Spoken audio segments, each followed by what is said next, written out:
Good afternoon, everyone. Firstly, may I say what a pleasure it is to share the stage with two of Ireland's finest, Neil Jordan and John Banville. Neil Jordan is an Irish film director, screenwriter, author. His first book, Night in Tunisia, won the Somerset Maugham and Guardian Fiction Prizes, and other literature awards received include the Rooney Prize, Irish Pen, and Kerry Group and Irish Fiction Awards. He's the author of 8 novels and a novella, including The Past, Carnivalesque, and The Well of St. Nobody.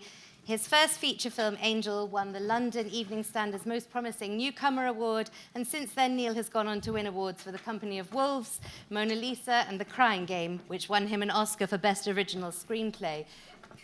He's released several film adaptations of novels, including Interview with the Vampire, The Butcher Boy, and The End of the Fair. And he also wrote and directed the films Michael Collins, The Good Thief, Breakfast on Pluto, The Brave One. I could go on forever, Neil. Okay. He has 2 BAFTAs, 2 Golden Lions from the Venice Film Festival, and a Silver Bear from the Berlin International Film Festival. He was also recognized by the French government for his significant contribution to arts and literature, and in 2024 published a memoir, Amnesiac, which explores a life devoted to the art of cinema and the written word, but also as a meditation on loss, love, and creativity, and the inspiration and influence which has shaped his extraordinary body of work.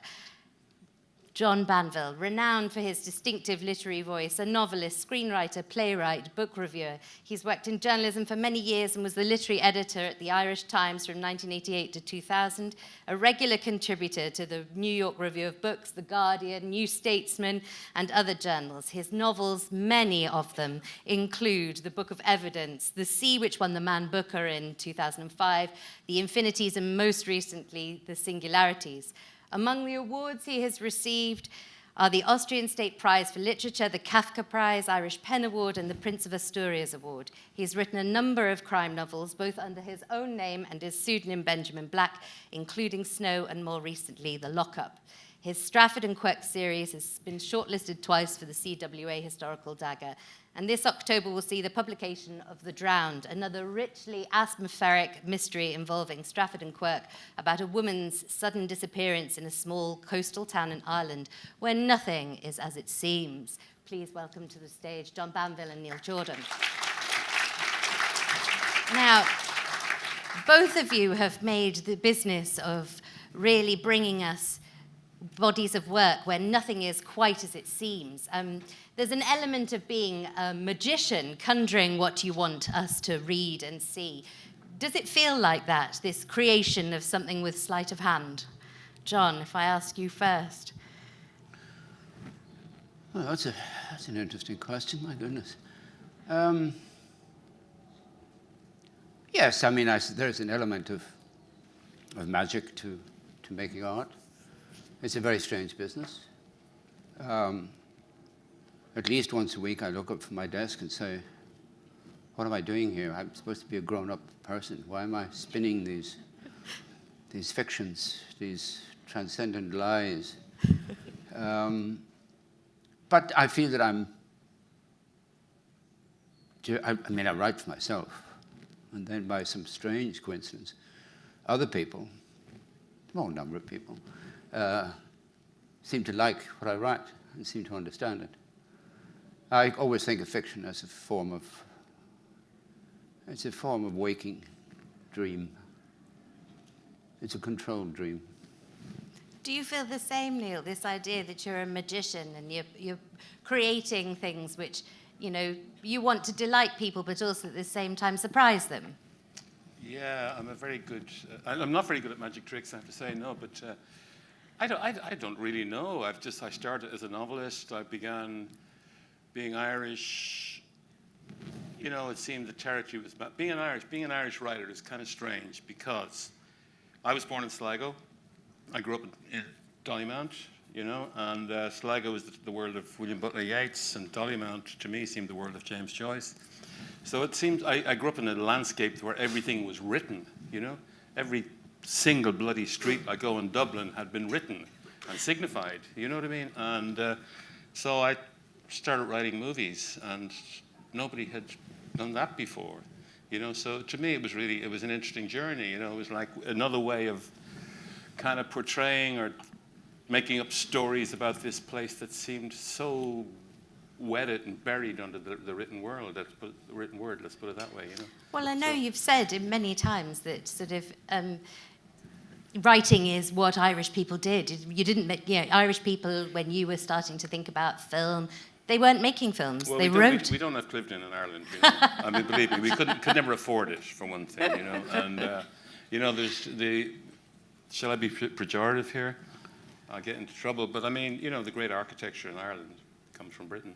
Frankly speaking, Georgian Dublin is Georgian Dublin. And the cheapest thing to do if you're deprived of other means of expression is to apply a pen to paper, isn't it? Really, But Irish people are not known for great visual work, or haven't been to date, and they weren't known for making movies, but we're a wonderfully florid bunch of storytellers. Let's put it that way. So, I mean, the Irish cultural landscape then is the perfect sort of fodder for storytelling. Was storytelling always something that you both wanted to do, John? I mean, when did you first think, I want to be a writer? Was it ever a conscious thought?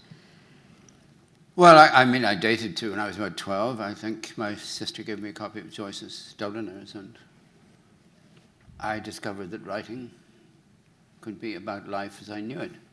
I mean, Joyce had been writing 50, 60 years before I was around, but it was still a recognizable world. And this was a great discovery for me, because Dubliners, it wasn't a Wild West yarn, or it wasn't a book about English schoolboys getting up to japes, it wasn't a detective story. It was just a story about life. And I immediately began to write dreadful imitations of Joyce's stories. I destroyed them all. I hope none of them still around. But yeah, that's where I started. But what Neil said is true, that it's difficult for Irish writers, especially when you're starting out, because the tradition that we had behind us, we don't seem to do mainstream fiction or mainstream poetry. They're either great or they're nobody. It was a very serious business being an Irish writer, But no? but we have these enormous figures standing behind us, like Easter Island statues, peering down at us and saying, "Look what I did. What are you going to do, little man?" So we all had to find a new direction. Yeah, but they also map out the territories, don't they? Like Sean O'Fuelon was Cork, Brendan Behan was inner city Dublin. Elizabeth Bowen is, I don't know what the big house is. It's John McGahern was Leitrim. It's almost like, can I choose my county, please? That hasn't been written about, isn't it, really? I mean, Colm Tóibín is, oddly enough, where is he from? Enniscorthy. Enniscorthy, that kind of thing. And it's very strange, really. It's like wandering around a bunch of archbishops, who've got their own diocese, really, and you go, where can I be bishop of?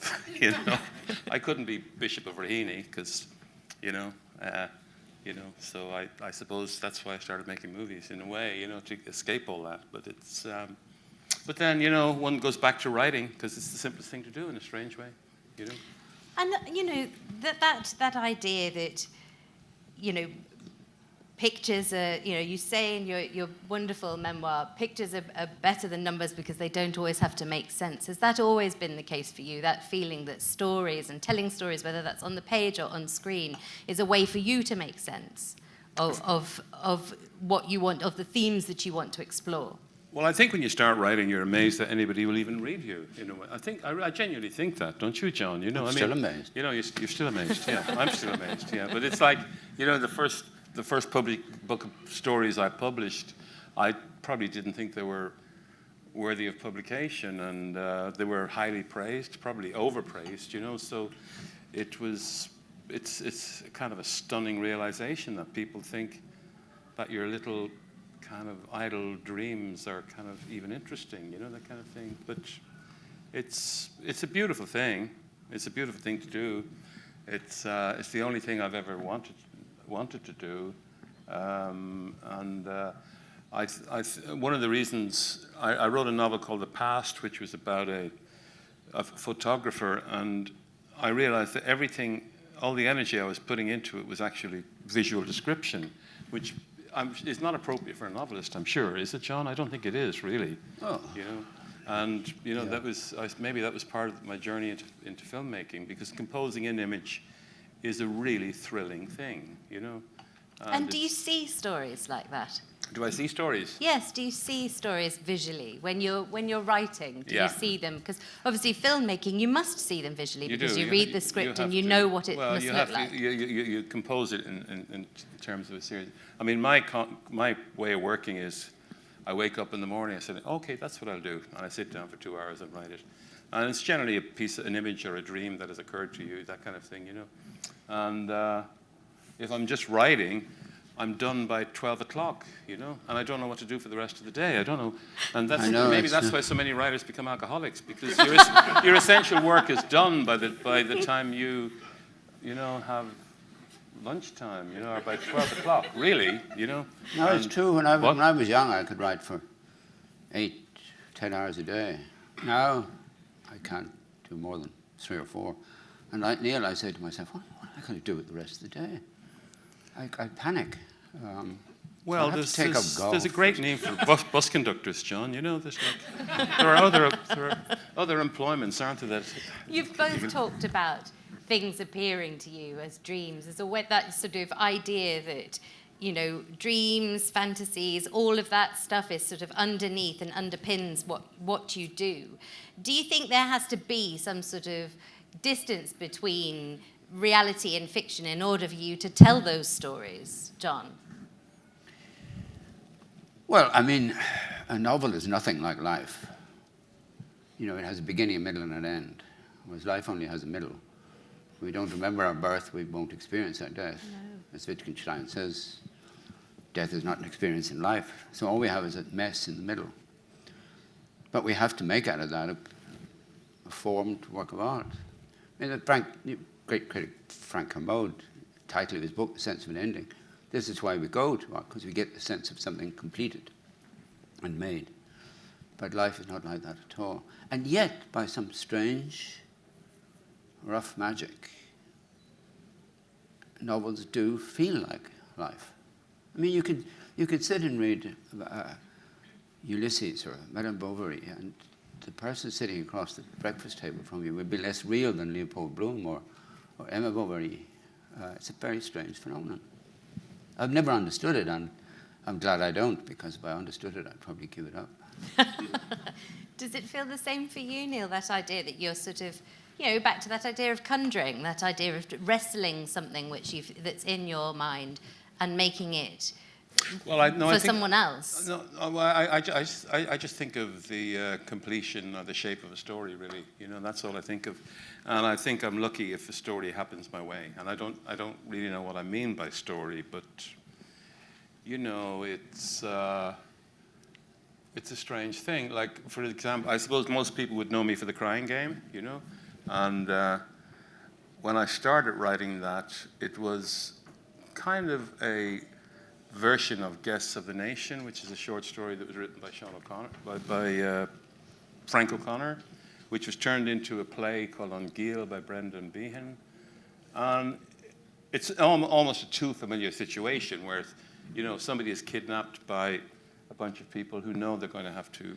And it was hanging around with me. I sketched it out after my first movie, Angel, and then I forgot about it, and I thought about it again, and I came back, and one day I said, well, what if the love interest in this was not a man, but a woman, or not a woman, but a what we call now a trans character, yeah. You know, which is a very difficult word to use, blah, blah, blah. It's very complicated, the sexual dynamics of all that story. But suddenly the story began to make sense to me, you know. And I think that's what stories are like that. They're kind of like gifts in a strange way, you know.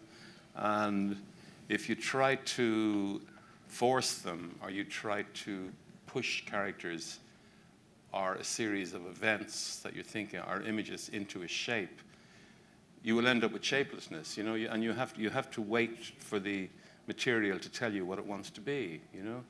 And that's what I find interesting about writing both fiction and films, you know, writing fiction and making films, you know. you kind of have to wait for the material to give you, place its own demands on you, you know? And that's what I find fascinating, and that's why I keep doing it, really, you know? Otherwise, I could become a bus conductor, you know, or something else. I could do something else, yeah.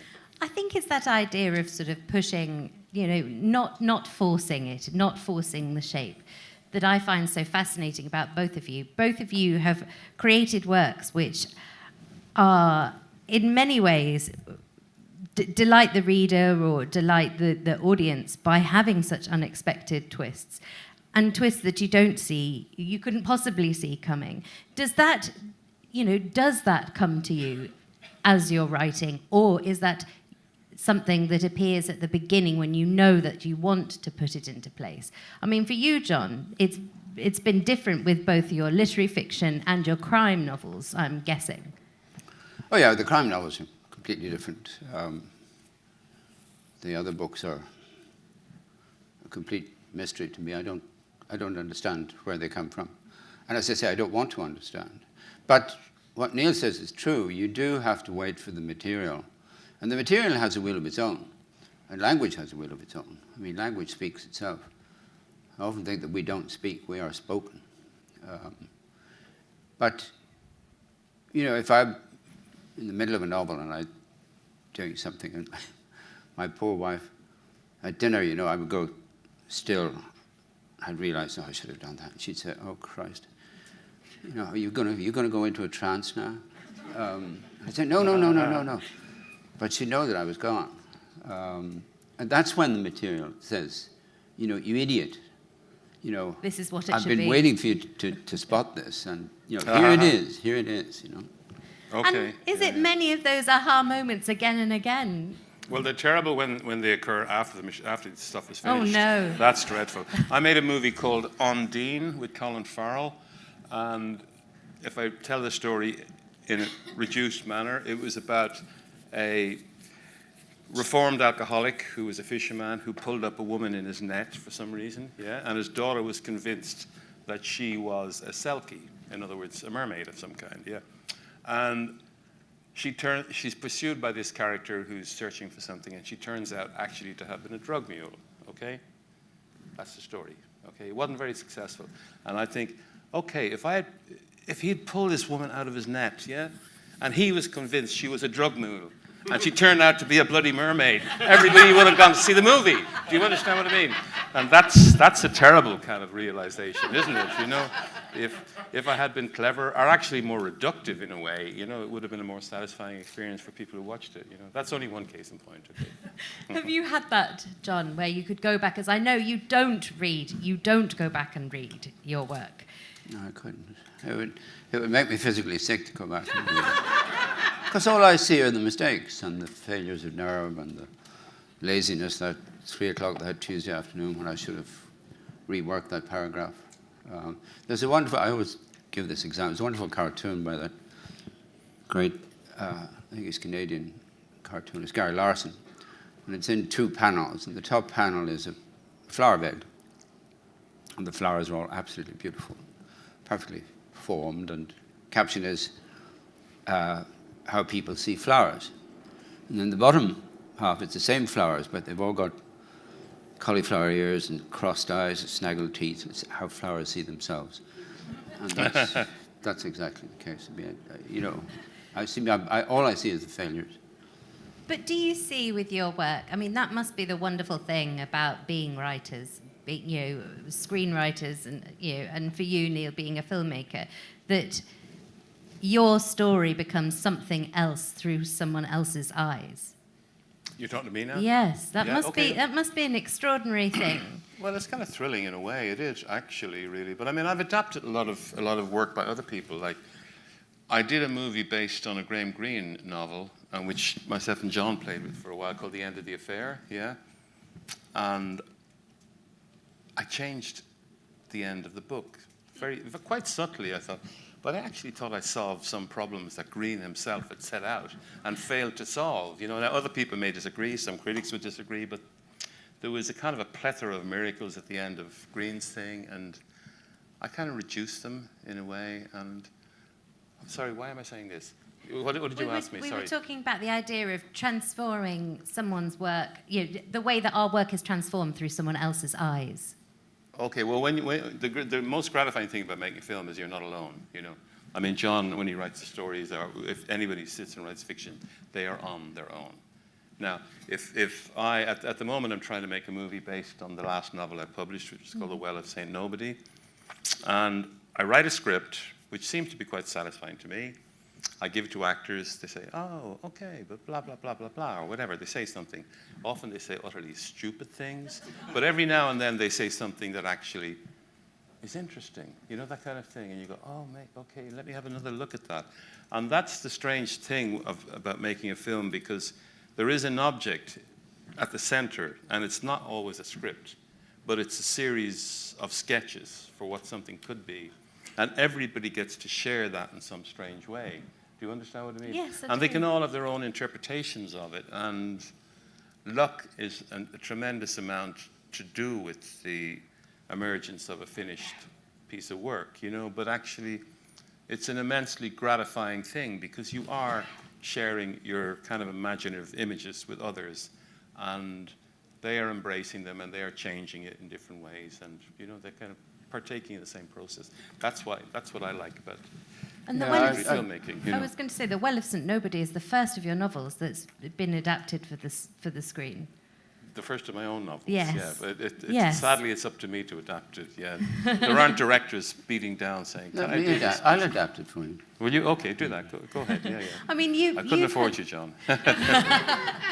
You've had the same process when you wrote the screenplay for The Sea, John, didn't you? To then see it transformed on screen. Yeah. Your words then transformed on screen. Yeah, I find filmmaking is interesting, because I did a movie back in the 80s based on one of my early novels, and I went down to the set just for one day, and I watched Gabriel Byrne and Harriet Walter do a kiss in the hallway of this house, and I think they did it 15 times, and I thought, my God, how do they do it? But then when I did my first stage play, I can still remember vividly going to the read-through. And this is just where, actors are sitting with the script and just reading it. And I thought, these are flesh and blood people giving life to my words. If you regard actors as flesh and blood people. But that was absolutely magical. And nothing after that was as magical as that first read-through. The first night was a disappointment. It just didn't have the rawness and the excitement to that first day. Do you find yourselves,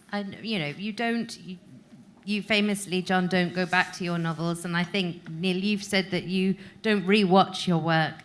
Does the idea of delighting audiences matter to you? Do you create work to delight the audience or to delight yourself in the creation? Is it you're asking Yes. me? I had to rewatch all the movies I made. The Irish Film Institute had a kind of what's it called? Sort of retrospective. Retrospective. Yeah. And I always thought that I was hiding things. I write about that in my memoir. When you make a movie, you feel you're protected, because you're telling a story it's not personal, it's impersonal, it's being photographed, it's reaching a level of celluloid. And everything about it always seems to me to be a brilliant series of sleight-of-hand disguises, that is about anything other than yourself. That's what I always thought the process was. So when I have to rewatch the movies I've made, I was almost shocked at how personal they were, you know what I mean? Let's see how confessional they were in a strange way, even though they were about different things, like The Company of Wolves is about a young girl experienced puberty, and obviously I had 2 daughters. Mona Lisa is about a man who will never understand women correctly, in a satisfying manner. And, The Crying Game is about definitions of what it means to be Irish, male, nationalist, I don't know, alive, that kind of thing. And I was shocked at how much I'd revealed about myself. And it kind of stunned me, actually, really. I always thought these movies were diversions from oneself in a strange way, but they're not really. They can be very revealing. Reflective. And I've no idea whether audiences would enjoy those aspects of what I've written, but or what I've made. But maybe they did. Yeah. Do you think that will be even more the case with The Well-Isn't Nobody? Ha ha ha! Yeah, I think it will be. Yeah. That you'll find yourself revealing more of yourself on screen than perhaps, than you perhaps would have done on the page too. I'm doing my best, believe me. There's a wonderful movie by Ingmar Bergman called Orchestral Rehearsal. Is it? Have you seen it?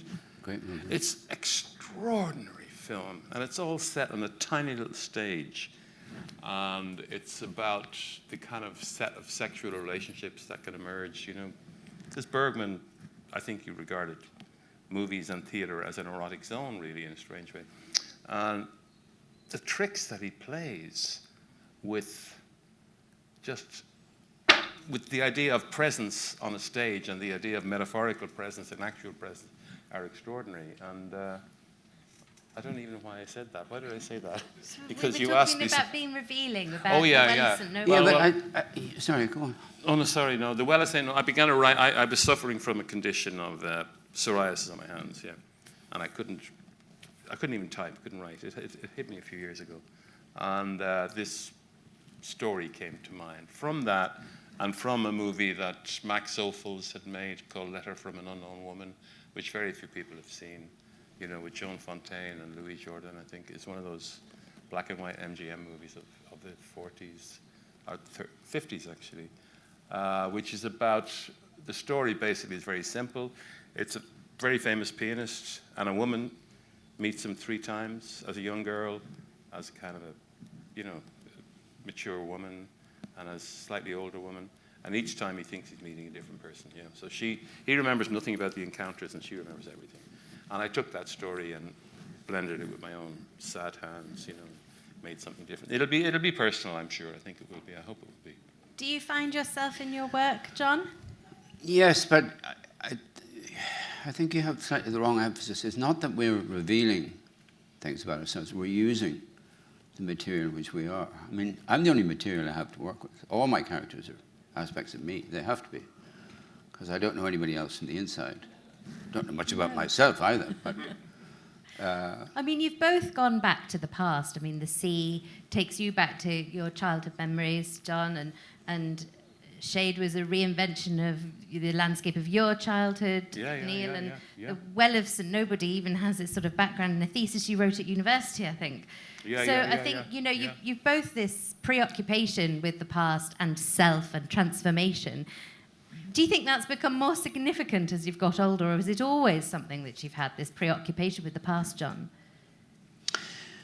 Well, the past is where we live. I mean, there's no present. I mean, what is the present? Is it this? So we live, we accumulate the past. And what always fascinates me is when does the past become the past? Yesterday is not the past, last week is not the past, but last year is the past. At what point, what is the tipping point between what is vaguely our experience, and then this transformation that happens. The past seems to us magical. Well, it seems to me magical.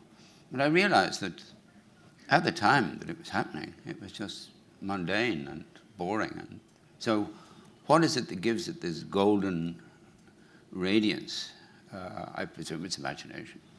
But that's very like the process of dreaming again, that we go through our dull days, and then we go to sleep, and suddenly it's all transfigured into something else.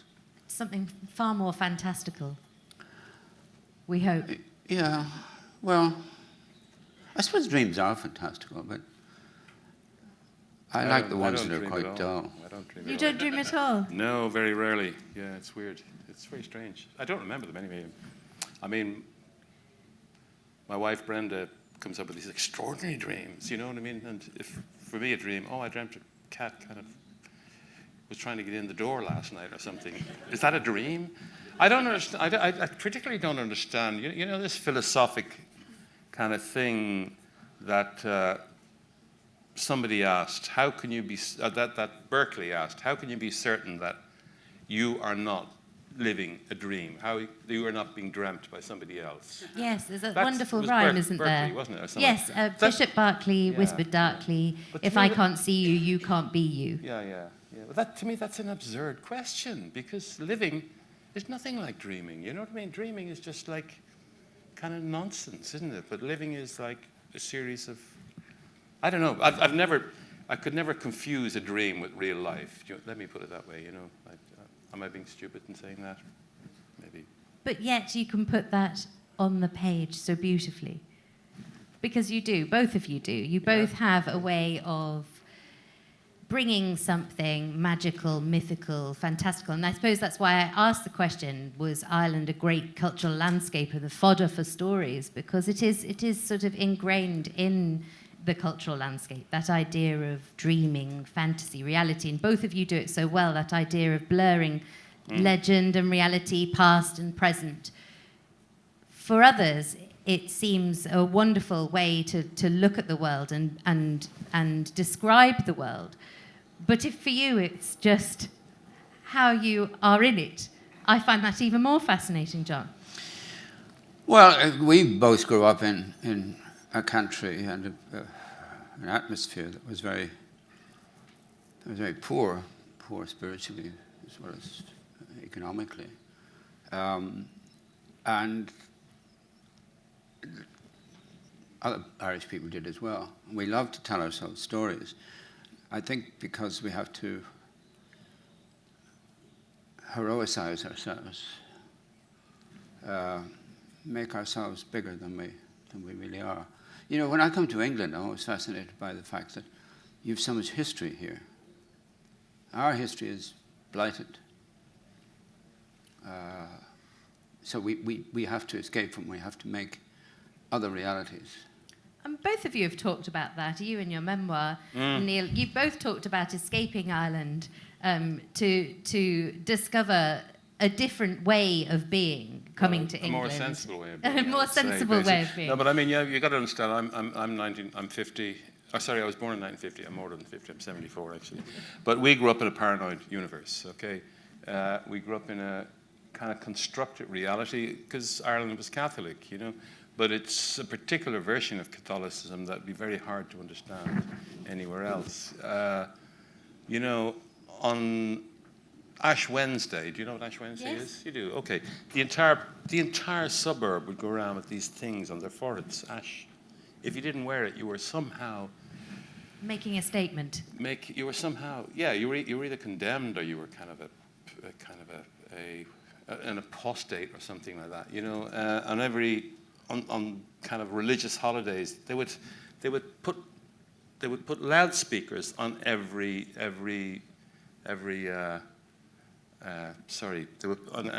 street corner, who would be relaying kind of a droning priest in a church nearby, you know, something in Latin, then a bit of English, and it was like just a weird landscape to grow up in, you know. So forgive us if we're not entirely rational, because that's the world we grew up in, you know. And there was a lot of superstition as well, I remember, you know. I mean, my father used to tell me ghost stories. There was, I mean, I suppose Irish Catholicism is one huge kind of cancer of superstition. And I'm not being anti-Catholic in saying this, you know, because I kind of quite admire Catholicism. I don't regret at all that I was brought up in that world, but it definitely was a world that was nothing to do with rationality as we understand it, you know. Did you experience it so, John? Did you, you know, was it the same sort of experience for you? Oh, yeah, I mean, I grew up in a small town, southeast, 12,000 people, and it was a tiny, tiny world. When I wrote a historical novel set about the astronomer Copernicus, I only had to think of my childhood to find myself back in that ancient world. I find it fascinating that both of you escaped Ireland, you could say, to sort of find the rational, the reality, and yet in so much of your work we return to Ireland and we return to that wonderful sort of murkiness between sort of reality and fiction. Genre is something which neither of you have particularly ever subscribed to. I mean, you talk, John, about the John Banville novels being as you as an artist, and the Benjamin Black novels being a craftsman. And for you, Neil, that idea of sort of genre has never been about, you've never felt the need to make the same film twice, if you like. I'd love to, yeah. I would, but I've never been asked, let's put it that way, you know. But why is that? What is it, the notion of spontaneity for you both in your work, that you like to, you don't like to do the ordinary, that for you it's not exciting to create something again and again and again, that you want to push the boundaries and be spontaneous with your work, Neil? You're asking me, yes. Yeah? Well, the great thing about cinema is there is a thing called genre in it, which you have in literature, I'm sure, but, I always thought of movies as a big house, yeah. The entrance was perhaps a comedy, an Oscar Wilde comedy, which I was very bad at. The staircase is kind of maybe something to do with violence or something like that, or perhaps Hitchcockian drama. There's a room upstairs which is full of horrors, absolute horrors. There is a child's bedroom downstairs which is full of fantasy, And I think the great thing about movies is that you have this thing called genres, and you can. I'd love to make a musical. I just love the musicals of Vincent Minnelli, let's put it that way. I've never made a Western, but that's what movies give you. And it's probably a different thing than being wedded to literature as an idea. Movies, you can play with genre in that way. And you can play with people's expectations of generic ideas and generic tropes, that kind of thing. And how about you, John, that idea of playing with expectation? Because we know what to expect when we get a John Banville novel, and you delighted us now for many years with the Quirk and Strafford novel series, but that is very much part of a genre. So does it feel very other to have written, in two spheres of literature? One of the reasons I like writing these crime books, when I did the first one, I thought that would be it, but I kept on. Is exactly that word you use, spontaneity. When I was finishing, I think it was the last book, God, I can't remember what it's called. The Lockup. Anyway, The Lockup. I wanted to finish it, so I went off to a writing house in the country, where there was nothing else to do but write. And I spent the week finishing the book, and I was due to leave on Saturday at lunchtime. And on Friday evening, I'd finished the book, and I thought, this is kind of boring, this killer. And then I thought, there's a character much earlier on. I'll make him the killer. It's one of the best twists, I have to say. Oh, good, because I sat down on Saturday morning, and I wrote 3,000 words. I didn't even read it. I just stuck it onto the manuscript and sent it off to the publishers. That kind of spontaneity I could never get in my other books. My other books crawl along. They leave this snail trail over the page, Snail trails glisten, but still, snail trail. So that feeling then between writing a novel and writing a script, which both of you know so very well, why is it that the scripts, and you've said this too, Neil, that they come so quick to you? How is that then? Why is that? Why does the novel, John, feel like it's crawling like a snail, but the script and the crime series comes so quick? What is it about that process?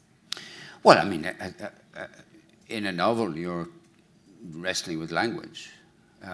In a script, you're making images.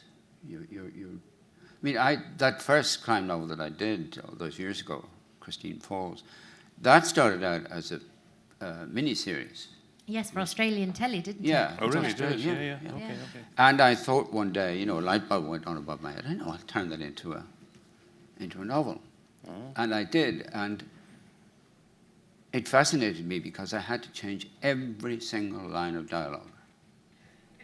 Because in a script, people are going to say it on the screen. There's going to be actors, there's going to be directors, there's going to be lighting directors, there's going to be all that paraphernalia. On the page, the words have to do all the work.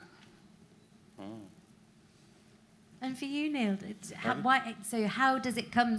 Why is the process so much quicker for you? Do you think because of that? Do you see it as an image? Yeah. It's well. I mean, I think all of us should have. I mean, John had two personalities. He had John Banville, and he had what was the other guy called? Benjamin Black. I think we should all be allowed to have about 16. No, I do really. Because it wouldn't it be great just to be able to, to have a fantasy. I think that's being an actor, isn't it? Is it being an actor? I don't know. I know, but I think no. But writing script. I mean, there's a thing called dialogue, which is thrilling to write. I find it's thrilling to write. I just love writing dialogue, and I did a TV series called The Borgias, which was based on a script that I'd written for DreamWorks. But the expansion of something and the interplay of the way people speak, And you can genuinely find characters through the way they speak in dialogue. I've never written a play in my life. I would be bad at it, but for some reason, I do love writing dialogue and finding characters that express themselves through dialogue. And it happens very quickly when I begin to do it. And sometimes so quickly that I'm embarrassed to tell the people who've commissioned it how quickly it's. I'm afraid to give it up. Well, John's very afraid crime writers will be after him if he tells them it's 4 months for a black novel. Oh yeah, they hate me. 4 months for a black novel? Yeah. Okay, that's fine. But that's the point. It has to be done quickly. I mean, Simenon wrote his novels in 10 days. The Maigret novels, Yeah. or the others? Yeah, no, the Maigrets. He wrote very, very quickly. Now, he would be physically sick in the morning before he started writing, and physically sick in the evening. But he would get it done. Extraordinary exercise of concentration. It is that, isn't it? It's the fact that it has got, as you've both said, a beginning, middle, and end. You know where you've got to go, and you know where you've got to get to, I suppose, with a script. It's hard. It's hard to describe, really, in a way. I mean, I find it particularly gratifying to adapt other people's work. Like, I did a movie, Interview the Vampire, and I didn't get a credit for it, actually, which is weird, isn't it? Yeah.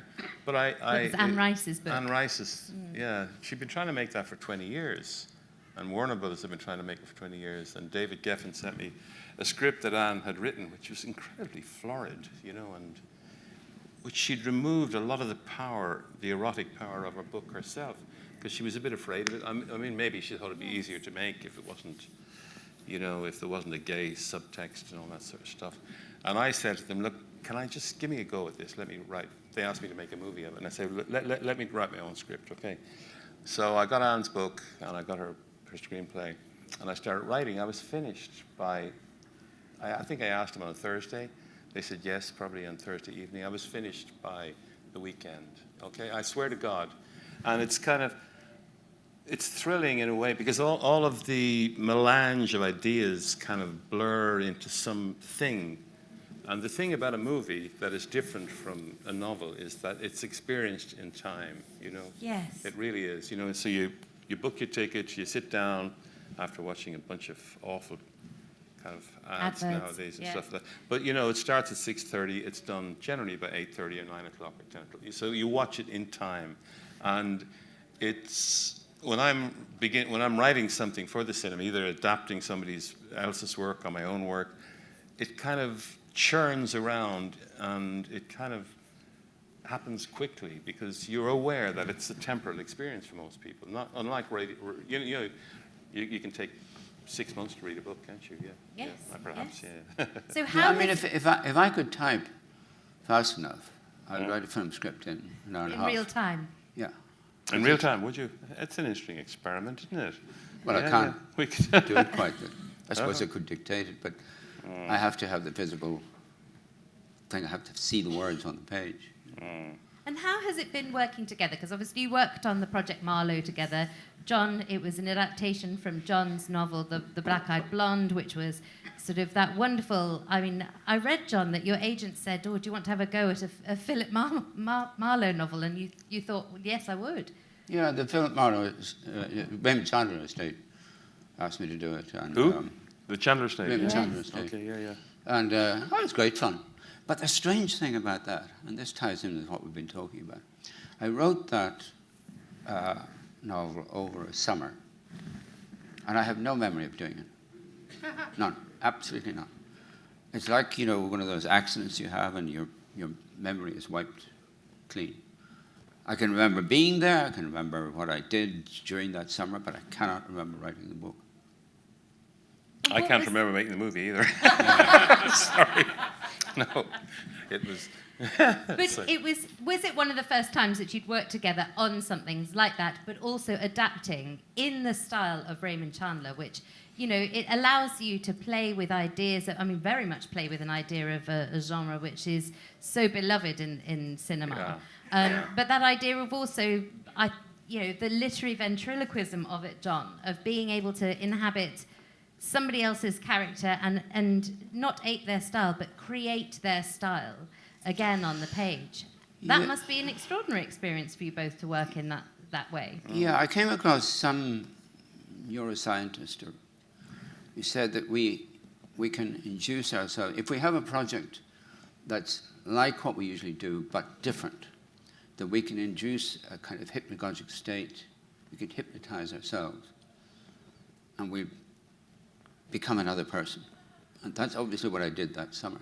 Oh. I had the same problem, I had the same experience with, I did a sequel to Henry James' The Portrait of a Lady. And I wrote a lot of that. I was in Chicago at university there. And I wrote a lot of it. There was nothing to do. I was living on campus. And I was writing this, and I write by hand, And sometimes I would go back and watch my handwriting, because I wasn't there. There was somebody else there. I'm not a mystic. There was some other version of me there. Oh. And again, this goes back to the dream process, I think. When we dream, we're not ourselves, and yet we are ourselves. Oh. Will it be something that you do again, working together on another script? I didn't write the script. No, I know. It was written by William Monaghan, and actually, John's book was set in the 50s, wasn't it, John? It was set in the... And the central character was a perfumier. What? And William placed it just before the war. Yeah. Yeah. And so it kind of changed elements that I found very difficult as I was making a film. Yes. Let me put it that way. I mean, when I read the script that William had written, it was full of this wonderful hard-boiled dialogue, And I normally write my own material, and I just thought, okay, this guy has nailed something. I'll just follow it, but. Man, it was hard to shoot. It was hard work, believe me, yeah. Because the dialogue didn't quite sound as you read it on the page. I don't know if you had that experience, John, when I said, but it was, I followed William's kind of template, but I did find it hard. Yeah, let me put it that way. That idea, just before we move to questions, I feel like I've sort of been asking magicians the sort of how they do the trick. And it's something that magicians never want to give away, is how the trick works, because then it spoils the magic. And I think that's very true with what both of you do. It does spoil the magic if you tell us how it is. No, but magicians know how to do the tricks. Yes. We don't. I can't explain it to you. You've made a very successful career of doing it, though, John. No, but I don't know how I do it. No. I don't know how the trick is done. Oh, okay. That idea of we've talked about the past and we've talked about not looking back at your work. Now, obviously, if I were to say to you, what is a Neil Jordan film, there would be so much that people could take from that, because there isn't a Neil Jordan genre. Everything is so beautifully unique and very much the story that you want to tell. And it's the same for you, John. Your work is unique and distinctive. And I wanted to know, as we approach as we get a bit older, we start thinking maybe a bit more about legacy. And I wanted to know, after so many decades of work for you both, which of your works speak the most to you? And I know what John's going to say. So I'm slightly... What's John going to say? I think John's going to say whatever he's working on now. The next one, yeah. Yes. So what is that? After all this time, if you're looking forward to what's next, what is that? For John first. What is that you're looking forward to I'm next? writing my autobiography, which is called Out of True, and it's a pack of lies. And I'm having great fun with it. Are you really? You're writing your autobiography? Yeah, but it's all lies. Am I in it? No. Good. Thank you. I'm so glad to hear this. So relieved to hear that. I mean, you've written this beautiful memoir, Neil, and it is a beautiful memoir, and it is as Thank you very much. gorgeously written as all your work is, and delights in such a wonderful way. What for you is the legacy of Neil Jordan? What is that? Me, I don't really know. I don't know really. I think I'm in a peculiar position because if I when people hear that I write novels, they're always so surprised. You know, they say, "Really? I thought you just made movies." I say, "No, I've written 8, 9, 10 novels." Beautiful ones. Oh, some of them. Thank you. But I mean, it's a weird thing to do. The minute I made a movie, I was no longer a novelist in the eyes of people, which really I used to find really upsetting, actually. You know what I mean? And I would keep writing novels as I kept making movies. You know, in between every movie I make, I'd generally write something, and not because I was. Not because I was playing with another, just because I felt the need to, really, and it was something that I did naturally, you know. But it's really weird to me that the cultural world does not allow you to do two things, which is strange. No, we want to put people in a box. Is that what it is? But I mean, if you look at Picasso, you know, I mean, he did sculpture, you know, he was a ceramicist. They let him do it, didn't they? Why don't they let me? Maybe it goes back to what John says, that idea of one thing being the artist and one being the craftsman. I think it's something to do with the cultural kind of nexus we live in. That's what I think, but maybe I'm wrong. John, would you want to be known as the artist or the craftsman? Or do you think there's room for both? Oh, you have to be a craftsman before you can be an artist. I mean, at least that's what I think. It may not be a popular notion nowadays. You have to know how to. You have to be master of your craft before you can pretend to call yourself an artist. But I also think you get very. I mean, if you look at Ingmar Bergman, yeah, he had an entire theatrical life, you know, that most of us haven't seen. I mean, nobody watches Bergman movies now, anyway. Do they? Do some people? I hope they do. But I mean, you know, through the 50s and 60s, he was the kind of the eminence grise of cinema, wasn't he? But he had a huge theatrical. You know, he was the eminence grise of Swedish theatre at the same time, which, you know, he could do two things, couldn't he? Yeah. Yes. I mean, two things then. I think so. Yeah, but you know, Neil, people are not afraid of movies. What? People are not afraid of movies because it's a popular form. Yeah. I mean, even the most intellectually rigorous movie is still a popular form. It's a spectacle. You go and you sit and you watch it, as you say, in time. Whereas a novel, you sit down and, you know, you can go back and forward and you can put it away for a year and come back to it. Can't do that with a movie. Either watch a movie or you don't. And people don't feel afraid of that. Yeah, maybe you're right. It's a good job you've both got such wonderful back catalogues for people to go back through. Well, thank you. Thank you very much. I mean, I don't know about you, but what a magical afternoon listening to two very great writers and very great storytellers, John Banville and Neil Jordan. Thank you very much. Thank you.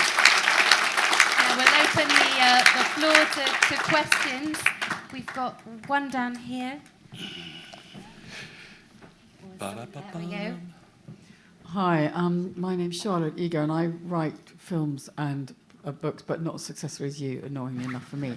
But I was an Irish writer technically. I've just got my Irish passport. My family got burnt out 100 years ago. Sure. But I wanted to ask you something about the Borgias, actually, yes. Which is a TV series I've watched several times because I was asked to write, and indeed have got stuck halfway through writing a novella about Lucretia Borgia. Okay, yeah. Stuck at that particular time in her life when her brother tries to murder her husband, and they're stuck in that room for a month. Yeah. What were you going to ask me? Sorry. I'm going to ask you, go. How did you deal with... I know you stopped your series before that, so I want to ask you why the series stopped, but also, presumably you knew what you were going to do. So at that point, when she loves her husband and she adores her brother, and her brother is murdering her husband, what does she actually do? Because I can't get my head around it. Are you talking about the fourth season that was never made? Yeah. Well, I had her liberate herself from Cesare, you know, by poisoning him, basically. And I mean, that was a very successful series. Yeah. It was hugely successful in the States, and a new guy took over Showtime, and he wanted to do his own stuff. Really, you know, that's why they cancelled. That's why they cancelled. Well, I said also we were stuck in Budapest. Okay, we've been there for 3 years. Yeah, you get a bit into a state of cabin fever. Yeah. You understand what I mean? Yeah. And we'd done, so a 4th season would have meant us there for another 6 months. And I thought the brilliant idea, I'll write a 2-hour movie that will conclude the whole thing. Yeah. And all the cast were thrilled, everyone was thrilled about that, except the studio didn't want to spend the money to do it. That's why we didn't finish it. That's why you didn't finish Yeah. it. But you had poisoned him, obviously unsuccessfully, because he survived. But that's how you dealt with it. She broke away from him completely psychologically. How interesting. Thank you. Yes. I'm not going to copy you, but... Okay, go ahead. No, There's please do, yeah. Sure. There's a question there. You said that, so as an Irish writer writing novels, there wasn't really a place for you because each county had its own writer.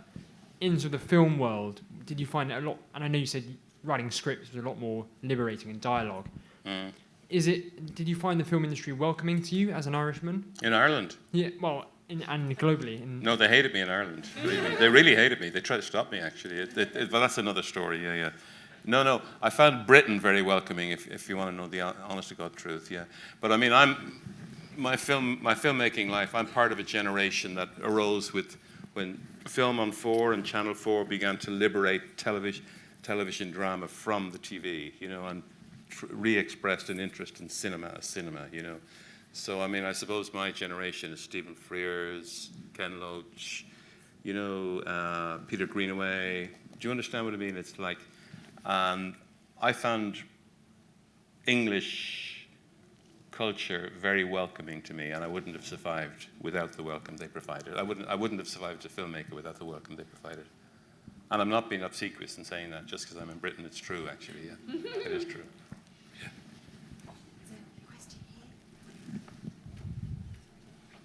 Thank you. Neil, I wanted to ask you about the transition from writer to director. If there was a moment, you know, did you know when you wrote your first screenplay that you wanted to direct it? Or was there a moment that it came, you know, later, that desire to direct? Yeah, there was one very prominent moment which I can remember. I wrote a screenplay that somebody else directed. Ouch. The results were so unlike what I had imagined, yeah, let me put it that way, that I said, if I really enjoy doing this thing, thinking through, imagining this stuff, you know, and if I'm ever to enjoy it properly, I'll have to learn to direct it myself. That was why I wrote my first movie, Angel, and when I sent it around to people who wanted to make it, I said, you're going to have to accept me as director. And they said, what? But that's what I did, yeah. I mean, it's kind of a hard experience seeing your work mangled through somebody else's imagination and taste, you know. Thank you. Thank you. Last question. I think we've been delighted enough, have we? Just one here. Wonderful, thank you. John, two of my favorite novels of yours are Kepler and Dr. Copernicus. I never knew that was based on your experience in Wexford, but you've done historical novels. Are you going to do any more than that? I have some memories there was supposed to be a third one, and that's... I never thought of them as historical novels. In fact, I was halfway through and it suddenly struck me that I would have to start reading the history of the time seriously. I'd have to start looking at pictures. I'd have to start looking at the science of the time. My wife said a very good thing to me. She said, don't become mesmerized by fact. Fact is not the truth. And it was the best advice I had. So I didn't see them as historical. I just saw them as novels. People don't change. You know, we haven't changed since the caves. We've just got a bit more sophisticated with our stuff. Yeah, and made bigger weapons. Wonderful. Thank you so much for joining us. Thank you very much. Thank you. Thank you so much.